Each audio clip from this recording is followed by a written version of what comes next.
Good morning students. बातें चल रही थी अपनी डी ब्लॉक एलिमेंट्स की। डी और एफ पढ़ रहे थे, उसमें अपन बात कर रहे हैं डी ब्लॉक एलिमेंट्स की। ठीक है, कहाँ तक बातें कर ली थी? जहाँ तक मेरा अंदाजा है अपन ने बेटा जी पढ़ लिया था। एक तो मिश्र धातु बनाने की गुण। ठीक है, मैंने बताया था डी ब्लॉक एलिमेंट्स होते हैं जो मिश्र धातु बनाते हैं। ठीक है, क्यों बनाते हैं? रीजन है गुरुजी, डी ब्लॉक एलिमेंट्स का आकार तो होता है कम और उसकी जो रिएक्टिविटी या क्रियाशीलता होती है ना, वो होती है ज़्यादा। आकार छोटा और क्रियाशीलता ज़्यादा होने के कारण डी ब्लॉक एलिमेंट्स मिश्र धातु बनाते हैं। फॉर एग्जाम्पल अपन ने पीतल की बात करी थी, तो जो तेरा पीतल होता है बेटा, याद कर लेना, ये यहीं काम में नहीं आएंगे, ये कहीं पीछा नहीं छोड़ेंगे। मिश्र धातु कौन किसकी मिश्र धातु होती है? 1 नंबर का क्वेश्चन पूछ लेता है बेटा। मैंने आप लोगों को बताया था शुरू में, जो तेरी पीतल होती है, ठीक है, तेरी जो पीतल होती है ये जो पीतल होती है ना तेरी, ये किसकी मिश्र धातु होती है? ये मिश्र धातु होती है बेटा कॉपर और जिंक की। किसकी होती है बेटा? Copper plus zinc. ठीक है, इसकी मिश्र धातु होती है। इसी तरह जो तेरा कांसा होता है ना, जो कांसा होता है, ये जो मिश्र धातु होती है, ये कॉपर के साथ साथ किसकी होती है गुरुजी? टिन की। कॉपर और जिंक, कॉपर और टिन। जो तेरी गन मेटल होती है ना, गन मेटल, ये किसकी मिश्र धातु बताई थी मैंने? ये बताई थी बेटा copper plus zinc plus tin, तीनों को मिला दे, ये गन मेटल बन गया। इसी प्रकार तेरे को मैंने बताया था तेरा जर्मन सिल्वर। ठीक है, ये किसकी मिश्र धातु बताई बेटा जी? ये बेटा जी आप लोगों को मैंने बताई थी, ये होती है निकेल प्लस कॉपर प्लस तेरा जिंक। ठीक है, इसी तरह मैंने बताया तेरा स्टेनलेस स्टील। ठीक है, स्टेनलेस स्टील किसकी मिश्र धातु होती है बेटा? ये आप लोगों ने बताया था ferrous plus chromium plus nickel की मिश्र धातु होती है। आपको ही नहीं, ये चीजें मुझे भी याद करनी चाहिए। कंपटीशन एग्जाम में ये पूछता है, पीतल होती है कॉपर और जिंक, कांसा होती है कॉपर और टिन, और तेरा जो गन मेटल होता है copper plus tin plus zinc. German silver nickel plus copper plus zinc. ठीक है, आगे देख बेटा, जो स्टेनलेस स्टील होती है फेरस क्रोमियम और निकेल की होती है। ठीक है बेटा, आगे देखिए गुरुजी, हमें याद कर पढ़ा दिया था आप लोगों ने। ठीक है, जो पॉइंट पढ़ाया था बेटा जी, मैंने आप लोगों को उत्प्रेरकीय गुण भी पढ़ाया था शायद। ठीक है, उत्प्रेरकीय, क्या हो रहा है? हाँ, उत्प्रेरकीय गुण। ठीक है, मतलब कैटलिस्ट प्रॉपर्टीज। मैंने बताया था उत्प्रेरकीय गुण क्यों प्रदर्शित करता है, इसके 2 कारण बताया था। ठीक है, क्या कारण था? कि जो धातु की सतह होती है, ठीक है, पहला जो कारण था वो था धातु की सतह पर सॉरी मुक्त इलेक्ट्रॉन या मुक्त संयोजकता की उपस्थिति। ठीक है, मुक्त संयोजकता की उपस्थिति पहला कारण था। दूसरा जो रीजन बताया था वो था परिवर्तनशील ऑक्सीकरण अवस्था। परिवर्तनशील ऑक्सीकरण अवस्था। ठीक है बेटा, ये बातें आप लोगों को मैंने बता दी थी, जिसकी वजह से ट्रांजिशन मेटल एलिमेंट्स तेरा क्या दिखाते हैं गुरुजी? दिखाते हैं ये कैटेलाइटिक प्रॉपर्टीज। ठीक है, उदाहरण क्या था? कुछ उदाहरण मैंने आपको बुक में भी है आपके में, कुछ उदाहरण मैंने बताया भी था। जैसे NH3 बनाता, तो NH3 जो बनता है ना, वो किससे बनता है? N2 plus 3H2 equals to किस में बनता है बेटा? Twice NH3। इस स्टाइल से बनता है, जिसमें फेरस और मोलिब्डेनम तेरा किसकी तरह बिहेव करते हैं? कैटलिस्ट की तरह बिहेव करते हैं। किसकी तरह बिहेव करते हैं? कैटलिस्ट की तरह। इसी प्रकार मैंने बताया था एक तेरा ओस्टवाल्ड प्रोसेस। ठीक है, तो ओस्टवाल्ड, ठीक है, ओस्टवाल्ड प्रक्रम, ये अपन पढ़ेंगे बेटा पी ब्लॉक एलिमेंट्स में। ठीक है, ओस्टवाल्ड प्रोसेस है। ठीक है, वहां पे अपन HNO3 बनाएंगे। क्या बनाएंगे?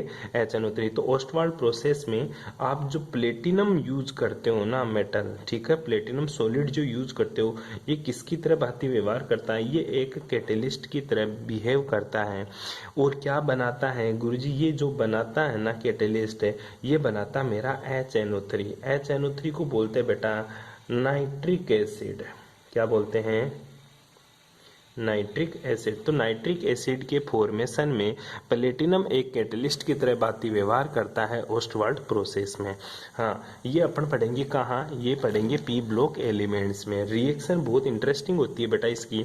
जब तू NH3 की रिएक्शन ऑक्सीजन से करवाता है, अमोनिया गैस को जब तू ऑक्सीजन में छोड़ता है प्लेटिनम कैटलिस्ट की प्रेजेंस में, प्लेटिनम तेरा सॉलिड होता है, और तू इसको जब हीट करेगा 400 डिग्री सेल्सियस पे, तो तेरा एक NO प्लस साथ में क्या बन जाएगा, H2O। क्या बन जाएगा, NO प्लस H2O। ठीक है, जो नाइट्रस ऑक्साइड है ये बहुत ही ज्यादा क्या होता है, क्रियाशील होता है। क्या होता है बेटा, क्रियाशील होता है।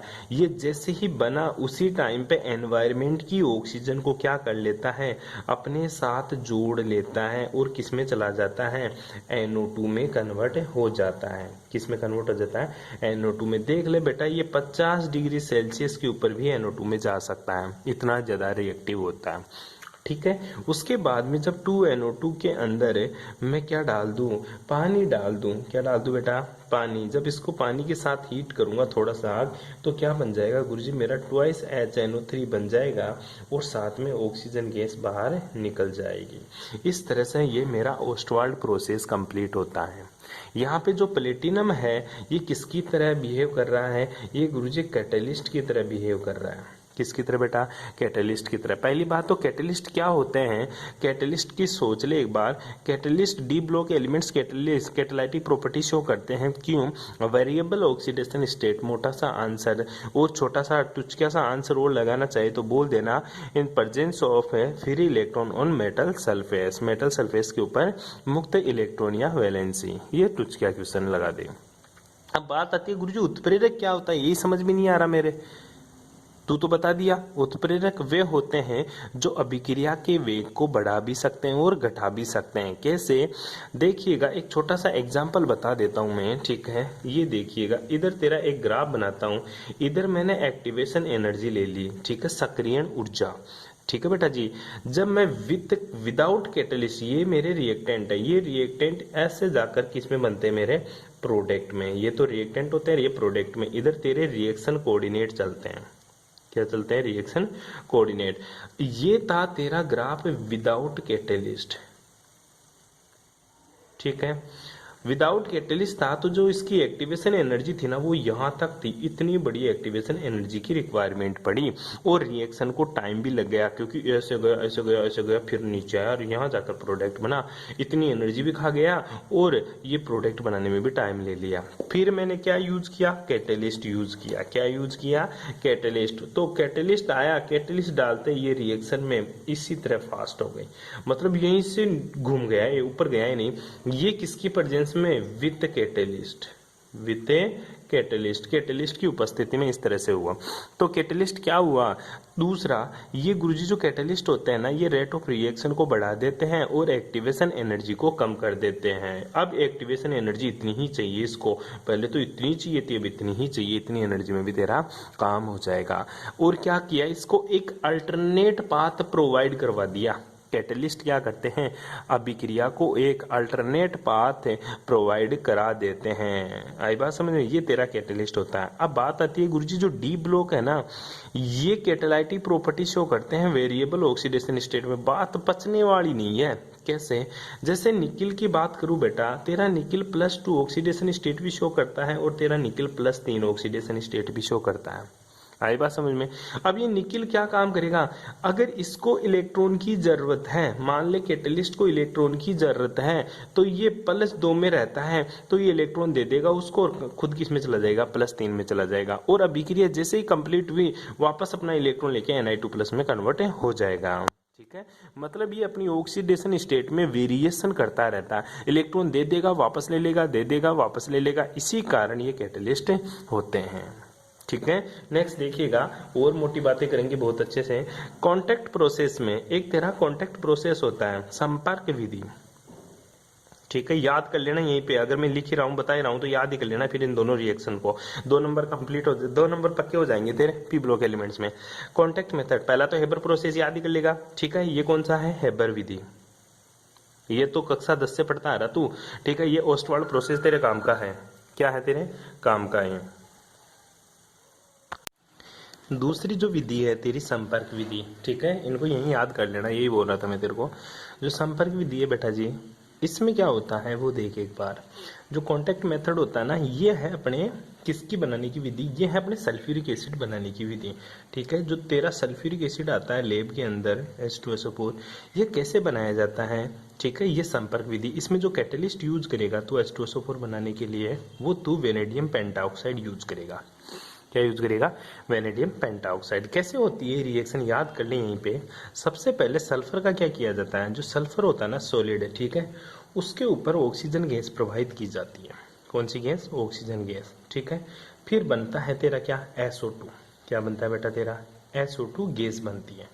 कौन सी गैस बनती है, SO2। और इसमें जो कैटलिस्ट यूज करेगा वो तेरा वेनेडियम पेंटाऑक्साइड यूज करेगा, ठीक है। फिर जो तेरी SO2 गैस है, इसके 2 मॉलिक्यूल्स लेते हैं अपन, ठीक है, और उसको क्या करते हैं, फिर ऑक्सीजन गैस प्रवाहित करते हैं इसके ऊपर, ठीक है।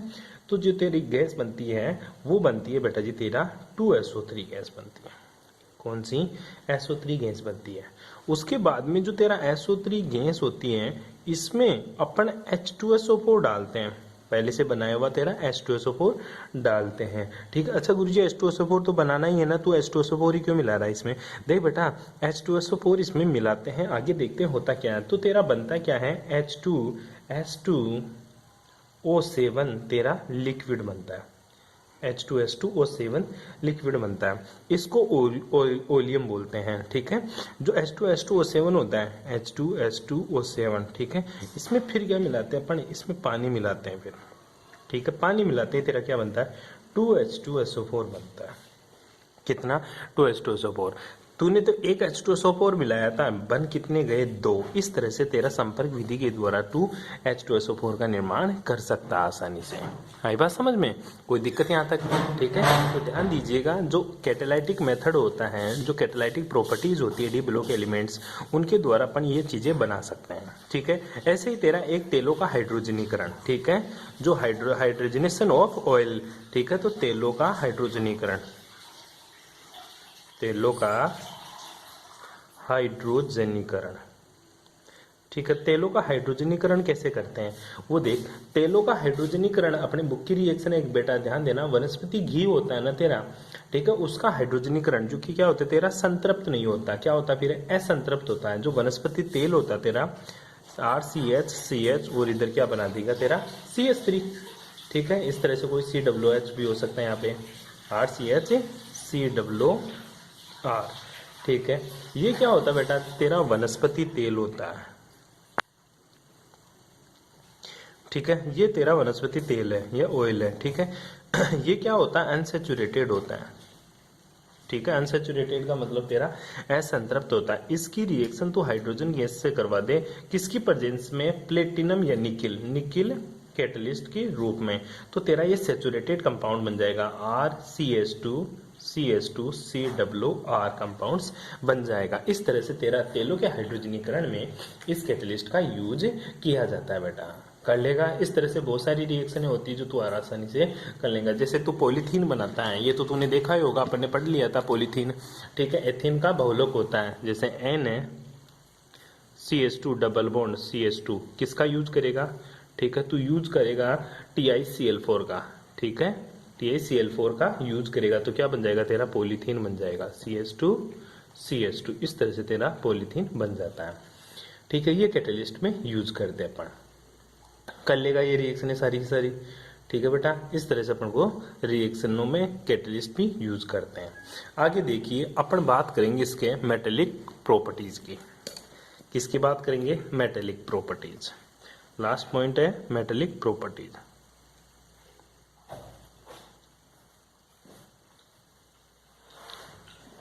ठीक है, जो भी इंटरेस्टिंग है, याद करना इस चीज को।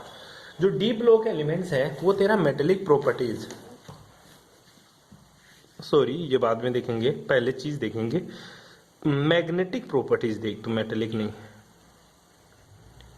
मैग्नेटिक प्रॉपर्टीज सारी सारी ट्रांजिशन मेटल एलिमेंट्स तो मेटल होती है तेरी, जो ट्रांजिशन एलिमेंट्स होते हैं सारे क्या होते हैं, मेटेलिक नेचर के होते हैं। क्यों होते हैं मेटेलिक नेचर का, क्योंकि इसमें outer D block elements present होता है, जिसमें क्या होता है रिक्त डी मतलब इसमें इलेक्ट्रॉन्स होते हैं, अनपेड इलेक्ट्रॉन होते हैं, और मेटल क्या करती है, हमेशा इलेक्ट्रॉन देने का काम करती है, तो इसको तो पढ़ने की जरूरत ही नहीं है। तो मैग्नेटिक प्रॉपर्टीज देख ले, ठीक है। मैग्नेटिक प्रॉपर्टीज को हिंदी में क्या बोलते हैं, चुंबकीय गुण। क्या बोलेगा तो इसको, चुंबकीय गुण। अब चुंबकीय गुण के बारे में बताता हूं। कोई भी चीज मैग्नेटिक प्रॉपर्टीज कैसे शो करती है, जो भी मैग्नेटिक प्रॉपर्टीज होती है यानी चुंबकीय गुण होते हैं ना, वो डिपेंड किसके ऊपर करते हैं, ये डिपेंड करते हैं गुरुजी अनपेयर्ड इलेक्ट्रॉन के ऊपर। किसके ऊपर, अनपेयर्ड इलेक्ट्रॉन्स के ऊपर। अगर अनपेयर्ड इलेक्ट्रॉन किसी कंपाउंड में प्रेजेंट है तो वह क्या होगा तेरा, वो होगा तेरा पैरामैग्नेटिक। पैरामैग्नेटिक, ठीक है। अगर अनपेयर्ड इलेक्ट्रॉन, क्या बेटा, अगर अनपेयर्ड इलेक्ट्रॉन क्या है गुरुजी, अब्सेंट है, तो वो क्या होगा तेरा डायामैग्नेटिक। ठीक है बेटा जी, ये ध्यान देना। पैरामैग्नेटिक का हिंदी में क्या बोलेंगे, इसको अनुचुंबकीय बोलेंगे। क्या बोलेगा इसको, अनुचुंबकीय। और डायामैग्नेटिक को क्या बोलेगा, प्रतिचुंबकीय। क्या बोलेगा, प्रतिचुंबकीय। तो डी ब्लॉक तत्वों का जो चुंबकीय गुण होता है वो किसके ऊपर डिपेंड करता है, अयुग्मित इलेक्ट्रॉन के ऊपर निर्भर करता है। किसके ऊपर निर्भर करता है, अयुग्मित इलेक्ट्रॉन्स के ऊपर निर्भर करता है। अगर एलिमेंट्स के पास अनपेयर्ड इलेक्ट्रॉन उपस्थित है तो वह एलिमेंट्स मेरा पैरामैग्नेटिक होगा, अर्थात अनुचुंबकीय होगा। अगर उसके पास अनपेयर्ड इलेक्ट्रॉन नहीं है तो वो क्या होगा, मेरा डायामैग्नेटिक होता है। क्या होता है बेटा, डायामैग्नेटिक होता है। इसके आधार पर तू क्या दिखा सकता है, उसके चुंबकीय प्रॉपर्टीज के बारे में बता सकता है। किसके बारे में, मैग्नेटिक प्रॉपर्टीज के बारे में बता सकता है। ध्यान दे, कितना अनपेयर्ड, कितना अनुचुंबकीय होगा और कितना प्रतिचुंबकीय होगा। प्रतिचुंबकीय तो अनपेयर्ड इलेक्ट्रॉन जीरो, तो मतलब अनपेयर्ड इलेक्ट्रॉन जीरो है तो क्या होगा, वो तो डायामैग्नेटिक होगा। लेकिन सर अनपेयर्ड इलेक्ट्रॉन किसके ऊपर डिपेंड कर रहा है, पैरामैग्नेटिक हो क्यों रहा है, ठीक है। ऐसा क्यों हुआ, ध्यान दे बेटा, चुंबकीय आघूर्ण जो होता है ना, म्यू, चुंबकीय आघूर्ण को किससे दिखाते हैं, म्यू से। ये किसके बराबर होता है, ये म्यू बराबर होता है mu L plus mu S के। ठीक है, mu L plus mu S. और जिस इसकी यूनिट होती है ना, वो क्या होती है, बीएम। ठीक है, क्या होती है बेटा, बीएम मतलब बोर मैग्नेटॉन। बीएम का मतलब बोर मैग्नेटॉन इसकी यूनिट होती है। जहां पे म्यू तो क्या होता है, चुंबकीय आघूर्ण। क्या होता है, चुंबकीय आघूर्ण। जो म्यू एल होता है ना, ये कक्षीय चुंबकीय आघूर्ण, कक्षीय चुंबकीय आघूर्ण। ठीक है, ऑर्बिटल एंगुलर मोमेंटम। और जो म्यू एस होता है ये होता है चक्रण, क्या होता है, चक्रण चुंबकीय आघूर्ण। ठीक है, जो चक्रण चुंबकीय आघूर्ण होता है इसको बोलते हैं स्पिन एंगुलर मोमेंटम। ठीक है, ध्यान दीजिएगा, जो एंगुलर मोमेंटम होता है, चुंबकीय आघूर्ण होता है, वो mu L plus mu S होता है। ये कक्षीय चुंबकीय आघूर्ण का मतलब होता है ये किसके ऊपर डिपेंड करता है, कक्षक के ऊपर। स्पिन चुंबकीय आघूर्ण का मतलब होता है ये इलेक्ट्रॉन की किस पर डिपेंड करेंगे, स्पिन के ऊपर, मतलब इलेक्ट्रॉन के चक्रण के ऊपर डिपेंड करता है। ठीक है, इन दोनों का एडिशन किसके बराबर होता है, चुंबकीय आघूर्ण के बराबर। लेकिन ध्यान देने की बात यह है गुरुजी, जो डी ब्लॉक एलिमेंट्स होता है ना, ठीक है, जो डी ब्लॉक एलिमेंट्स होते हैं इसमें क्या होता है, जो डी कक्षक होता है ना, जो इलेक्ट्रॉन भरते हैं आउटर डी ऑर्बिटल। जैसे मैं तेरे को स्केडियम की बात करूं, स्केडियम का इलेक्ट्रॉनिक कॉन्फ़िगरेशन क्या लिखता है तू, यहाँ पे जैसे स्केडियम की बात करूं तो यहाँ पे तू जीनो लिख देगा। सिंपल सी बात है, कोई सा भी, जैसे यहां से चले अपन हिलना नीना अगर कर तो नियोन, ठीक है, आर्गन। ठीक है, ये तेरा आर्गन लिख देगा। उसके बाद में क्या लिखेगा, 3D1 और 4s2, इस तरह से इलेक्ट्रॉनिक कॉन्फ़िगरेशन लिखता है। तो जो डी कक्षक होता है ना, ये क्या होता है, आउटर होता है। क्या होता है, आउटर। अगर ये इनर ट्रांजिशन मेटल एलिमेंट्स होते हैं, या आउटर ट्रांजिशन मेटल एलिमेंट्स सारे के सारे, डी कक्षक क्या होता है, बाहर की तरफ होता है। तो डी कक्षक बाहर की तरफ होने की वजह से क्या होता है, इसका जो कक्षकीय चुंबकीय आघूर्ण होता है ना, उसका चुंबकीय आघूर्ण पर कोई प्रभाव नहीं पड़ता। डी कक्षक है, चूंकि डी कक्षक है, जो डी ऑर्बिटल है ये क्या होते हैं मेरे सर, ये बिल्कुल इलेक्ट्रॉन बाहर की तरफ होते हैं और बाहर की तरफ होने की वजह से इनका जो एंगुलर मोमेंटम होता है उसका मोमेंटम के ऊपर कोई डिपेंड नहीं करता, मतलब चुंबकीय आघूर्ण के ऊपर जो कक्षीय चुंबकीय आघूर्ण है इसका कोई प्रभाव नहीं होता, इसलिए तेरा म्यू एल क्या होता है हमेशा ही 0 होता है।